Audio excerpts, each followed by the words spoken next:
Ladies and gentlemen, welcome to Advice with Mike. I'm your host, comedian Mike Murphy. Now, if you're new to the channel, please do me a favor and hit the subscribe button. This is the show where you guys send in your messiest, toxic, most out-of-pocket predicaments, and I attempt to break them down, giving my honest and unbiased feedback. Now, listen, I'm a comedian, not a therapist, so ain't no guarantee I'll help fix your life. But I can provide laughter along the way and call it like I see it. So without any further ado, let's get into the episode. I drank too much and had an accident. So look, I've been talking to this girl for a minute now. We finally linked up. Oh yeah, it's time to bake her buns. We went out to dinner first, then hit the club. She had thrown back tequila like it was nothing. Oh yeah, nah, you was out with Stone Cold Steve Austin. And I was trying to keep up, but I ended up way too drunk. Stay alert, stay alive. So we go back to her place and I'm about to beat. Like this video if you think he's full of shit. But the second I hit the bed, I blacked out. Nah, that's nasty work. The next morning, I wake up to her screaming at me with her phone out recording. World Star wake up call? I'm not here for it.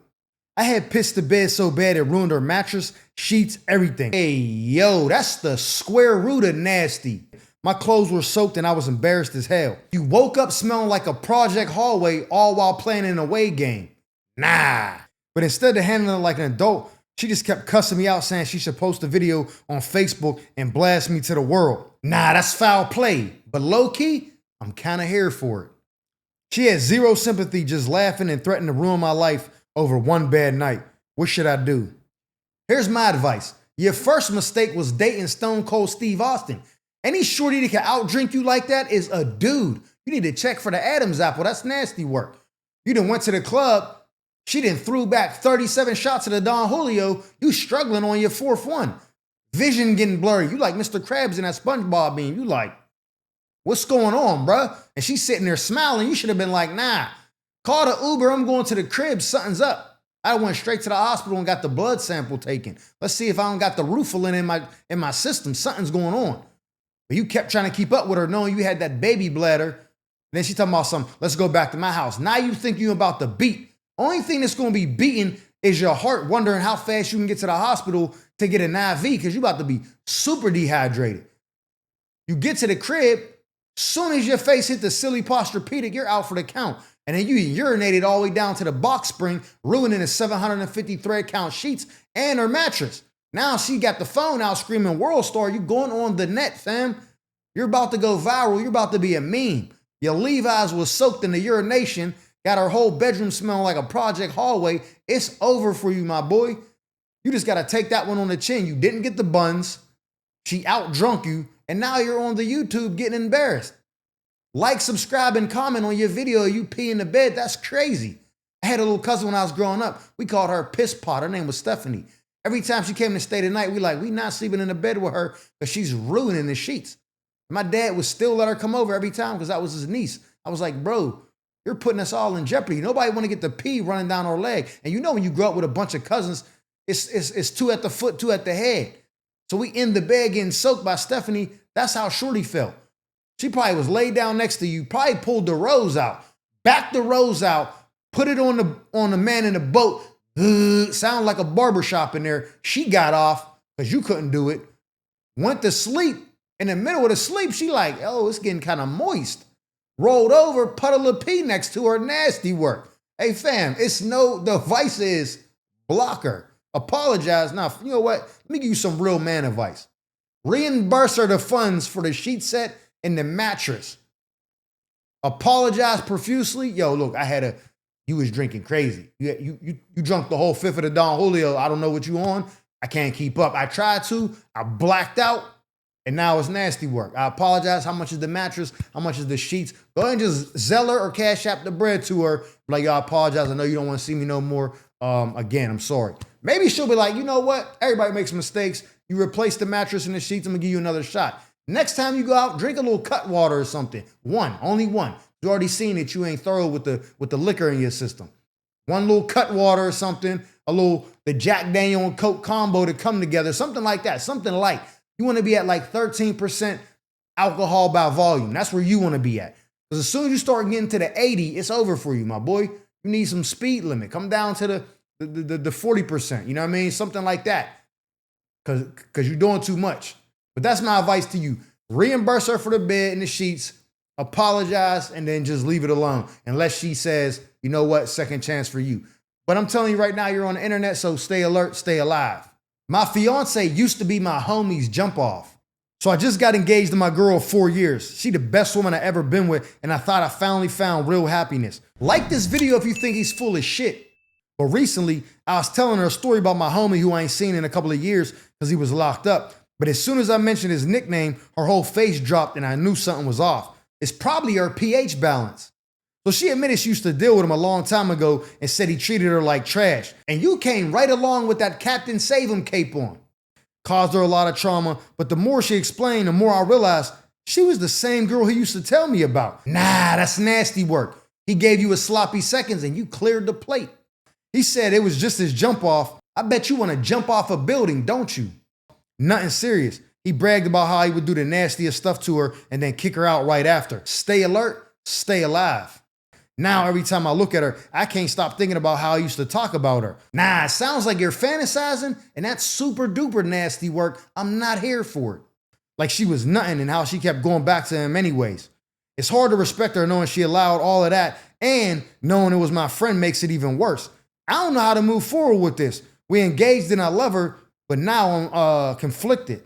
All right, so big dog, all jokes aside, one man's trash is another man's treasure. Now, the hard part about this whole situation is the fact that she did the things that she did with someone you're close to. Not the fact that she allowed him to do stuff like that. People make dumb decisions all the time. Women fall in love, men fall in love. We all do it, and we allow things that we wouldn't typically allow when we aren't in love with somebody. When you really, really in love with someone, you make excuses for red flags. You look past toxicity. A lot of things you'll make excuses for because you love the person. Nah, I know she did this, but it ain't really like that. You got to really know her. Nah, I mean, yeah, he punched me in the head, but like I was yelling at him. Like you hear stuff like that all the time when you really love someone. So the fact that you're like, well, I can't believe he was doing this to her and she would go back. Bro, your mom went back to your dad probably. Knock it off. Let's start right there.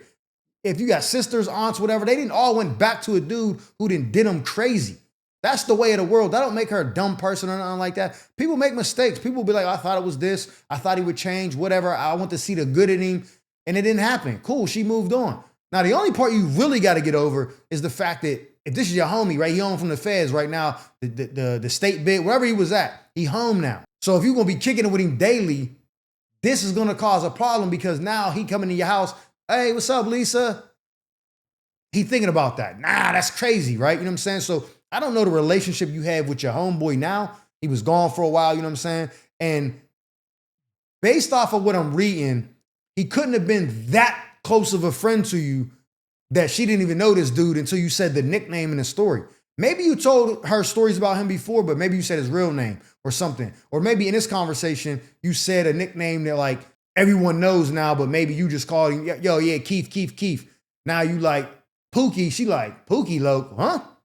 Pookie Loke from? Yeah. Oh, I used to be, you know what I'm saying, getting it splattered on my face for homie back in the day.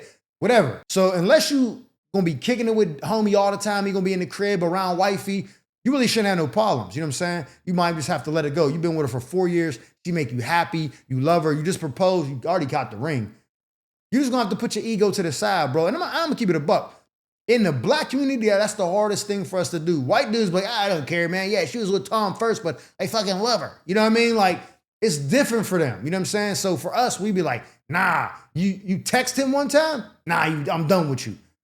We be passing up on good people because of that. You know what I'm saying? I had a situation one time real quick. I'm with this girl. She's pregnant with my baby or whatever. We kicking it. And one day she's like, yeah, you never told me you used to talk to my sister. I'm like, talk to your sister? What are you talking about? I don't even know your sister. Shows me pictures. I'm like, I never seen her a day in my life. She's like, she said y'all used to talk. She was over your house. Da-da-da. I'm like, hold up. So we going swimming later that day. I confront this sister. Yo, you told her we used to talk. I don't even know you. She's like, you don't remember me? I'm like, no. She was like, well, one day I came over your house with my friend. She was there to see your boy. And they went in the room and was doing it or whatever. And me and you was like just talking, watching TV while they was in there. I'm like, oh, did you give me your number after that or something? She was like, no, we just talked while they was in there. You know what I'm saying? Like you was keeping me company, but we was talking. I'm like, so you saw that and told your friend, your sister, that me and you used to talk. She was like, yeah. I'm like, Man, you was a lying ass sack of shit. You know what I'm saying? And my girl was like, yo, what is you up to? Like, now you really on some hating shit. Like, y'all never used to talk. That's how we be passing up on opportunities because of stuff like that. Go marry your fiance, and even if your homeboy's gonna be around, you need to pull him to the side and be like, yo, bro, this is what happened. We got together, boom, boom, boom, whatever. I'm gonna need you to respect it and don't ever cross the line and bring up the past or anything like that, or me and you gonna have an issue. I didn't know who that was in the beginning. I love her now. We together, so that's dead. And that's it. And if he don't respect it, then put hands on him. But in the meantime, baby, stay alert, stay alive. I tried to flip my girl's check, but I got flipped instead. So peep this, Mike. I borrowed money off my baby mom. Timeout, technical foul, flag on the play, 15-yard penalty, loss of respect. And I told her I was gonna flip it real quick and pay her back. Oh, you pulled the let me get your tax return, I'm gonna flip it move on her. Nah, that's nasty work, but I might be here for it. My boy had a good deal on some work, so I figured I couldn't lose. Like this video if you think his boy is full of shit. Turns out the work was trash and I lost everything. Your man's then pyramid schemed you into taking that bad batch off his hands. Nah. Now my kid's birthday coming up and I don't got money for the birthday or to give her back what I owe. You about to be every broke bastard in that girl's group chat. So instead of being understanding, she been blowing up my phone, talking down on me, calling me a bum, and saying I don't provide for my kids. Honesty's the best policy. Like she don't care that I tried. Looks like you should have tried harder. She just wants to make me feel worthless. Well, that should be easy. I'm sitting here realizing maybe this drug game ain't for me. Maybe I just need to go ahead and get a regular job, a 9 to 5. What's your take on this, Mike? Nah, you a wild boy. You hit your shorty with the, yo, let me get your tax return money. I'm gonna take that, grab the work, double the profit, bring you back your bread, then I'm on, and then I'm about to hit the strip and get right. But you did that in the middle of summer. Tax return back in April, somewhere March. That money's long gone. You asked her for a regular check. This shorty then went down to the office, then clocked in 40 hours, hand you over to 800. You thought you was gonna turn that into 1600. Went to your man, yo, homie, cuz, let me get the deal on that work you had. Gave him the 800, he gave you back the OZ. You didn't broke it down in all dimes, hit the strip. Thought you was about to flip it all crazy. 2 fiends got out on you. You didn't buy some Air Force Ones with some of the re-up money. And then the rest of the work just didn't sell because it was Trash Money Records. Your man then pawned off the bad batch to you and left you stranded. Now your youth don't got no birthday gift and your wife is like, yo, where's the bread at? We got bills. I thought you was bringing back the 1600. What's going on? And you have no answers for it because you're a loser. Talking about maybe the drug game ain't for me. It was never for you. Because the fact that you need to borrow money off your BM to flip already lets me know you shouldn't be in the game. You should have just started out with like a 50 ball and then built up on that if you was going to do it. Stay alert, stay alive with that or whatever, you know what I'm saying? I don't suggest anybody operate outside the lines of the law, but if you choose to do it the right way. You went straight in for a chunk of the rock and then blew it. That's crazy. What you need to do is go on ChatGPT, right? Or Fiverr, one of them joints, right? Get the little outsource from the India, have them dudes work you up a resume, whatever your skill set is, whatever jobs you had in the past, get the resume built, jump on Indeed, upload that joint, and start typing in all the jobs that fit that criteria. Security guard at CVS or whatever. You know what I'm saying? Rite Aid, rest in peace, they out of here.